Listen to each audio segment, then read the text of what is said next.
Dark Harvest is a 2023 movie about an annual ritual to stop a pumpkin-headed monster from reaching a church.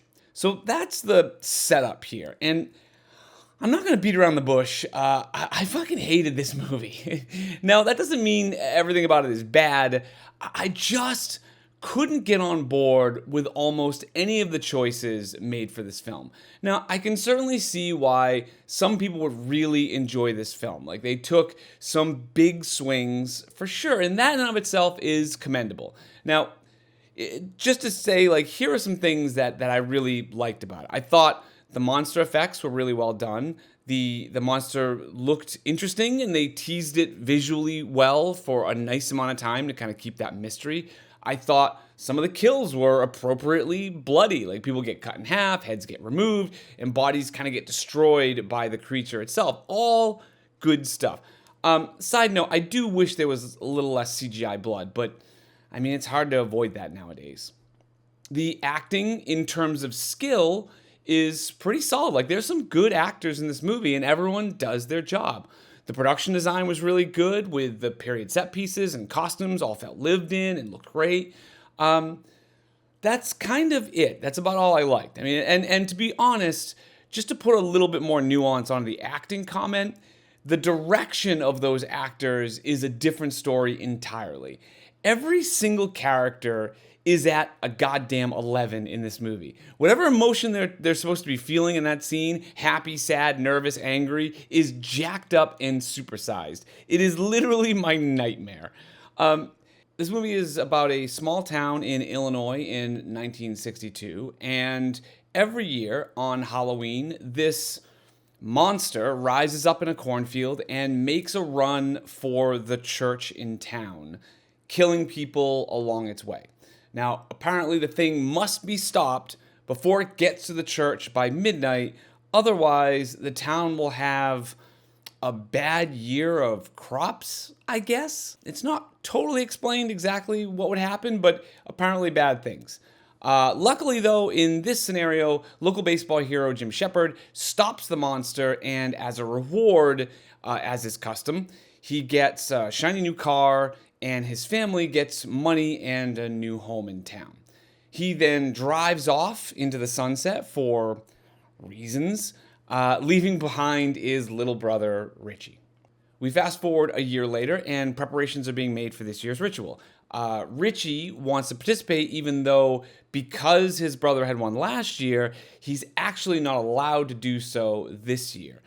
But since he's just itching to prove himself worthy of his parents' love and affection, he will be in the ritual, god damn it, however he possibly can. We're then treated to this crazy assembly meeting in the school where we learn essentially the rules of the game, where every teenage boy participating in this year's event will be locked into their rooms for 3 days leading up to Halloween with no food or water. And then on Halloween night will be released out to stop the monster, which will also be stuffed with candy. I shit you not. Oh, and only teenage boys can participate in this ritual, apparently.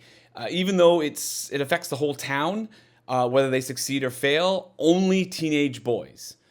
Why are the kids the only ones involved? If it's for the good of the town, like, shouldn't everyone be involved? I have no idea. Either the movie doesn't say, or somehow I just missed it.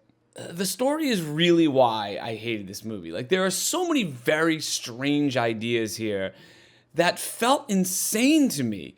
I mean, to be fair, there are several little side plots going on that did work. I mean, Richie is a greaser, and he gets picked on by other boys at the school. He fancies this girl at the theater, Kelly, who is black, and since we're in the 60s, that's a problem. And, she wants to participate in the ritual as well, even though there are no girls allowed. And so there is this sort of subplot between Kelly and Richie about both of them wanting to participate in this ritual when their sort of A, relationship, and B, being in this ritual is forbidden. Also, there is clearly something up and not right with Richie's parents, which would be an interesting subplot if they weren't so jacked up to the aforementioned 11 and become just straight up crazy people at some point. But anyway, After being locked up for 3 days, as is custom, it is Halloween night and everyone is let loose. Now, Kelly and Richie decide to team up, even though the local sheriff essentially threatens them not to. And exactly what you think would happen if you lock up teenage boys without food or water for 3 days and then let them loose in the town happens. They just start destroying the town and causing massive riots. Like, what the fuck is the point of this? Like, the sheriff says, 3 days.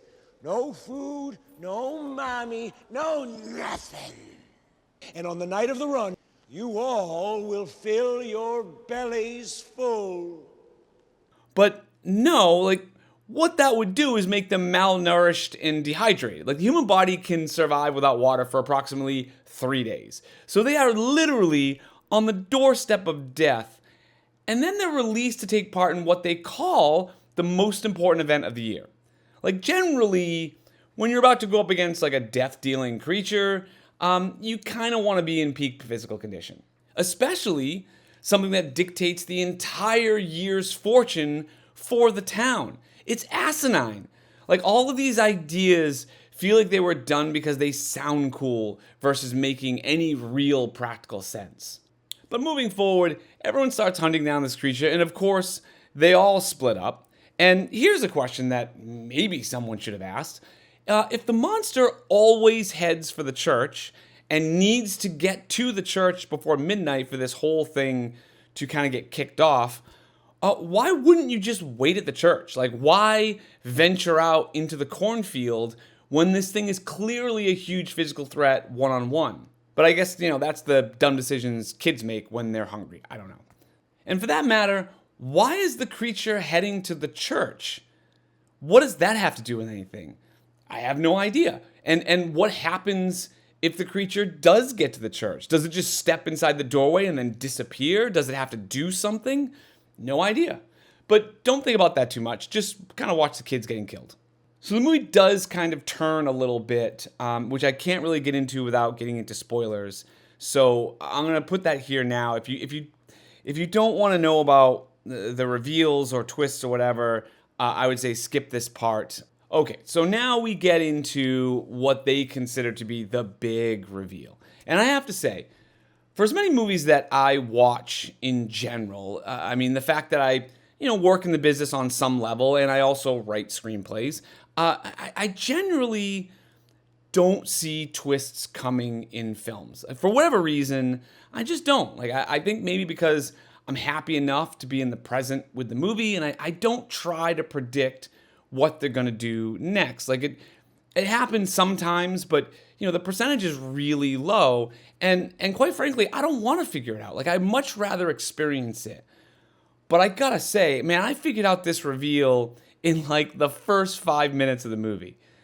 And I don't say that because I'm trying to prop myself up as like, oh my God, I figured this out. How clever am I? It's more of just to show how poorly this story was constructed and put together, and the ideas that they laid out for this is just, basic level at best. But anyway, how this ends up going is every single year, the boy that wins the ritual here, wins the contest, or whatever you want to call it, gets a shiny new car, and every single time when they get this new car, they just leave town. Now, why does every single one leave town? I have no idea. But they do, which is super helpful for the town, because whenever the winner leaves town, they get tracked down by the town enforcer and then killed and hung up to be next year's monster. Now, nobody in the town knows this but the elders of the town, because every winner ends up leaving the town of their own volition. And so nobody catches on until Richie, that is. So despite everyone trying to warn him off, sheriff, his parents, etc., Richie figures out that his brother is the monster this year, but then kills him anyway, which then allows him to win the contest of the year. He gets his car, he drives out of town, and because there is only one road in and out of this town, which feels like another convenience, that town enforcer very easily catches him, kills him, and hangs him up as the Scarecrow for next year, allowing Kelly, who is with him, to escape. And that's kind of about it. Oh, there's one moment where the dad ends up cutting him down before next year, which means exactly nothing to me. Like, so does that mean it's not going to raise up next year, or does he rise up and do something different? I have no idea. Now, all that said, the movie is competently made from a look and feel point of view. The sets, the cars, the costumes, makeup effects are all really good. The lighting was weird at times. Like, there were so many scenes where people are talking and are just fully backlit, which I understand things being backlit, but I don't know if I've ever seen a situation where someone is having a full monologue in complete shadows the way they do in this movie. It was an odd choice to me. But other than that, all of that stuff was mostly positive. The story, the script, the direction, the characters, all of it was just a huge bust for me in a major way. Now, I can appreciate big swings, but man, this one missed so badly, it just screwed itself into the ground. I'd give this movie a D, but let me know what you think.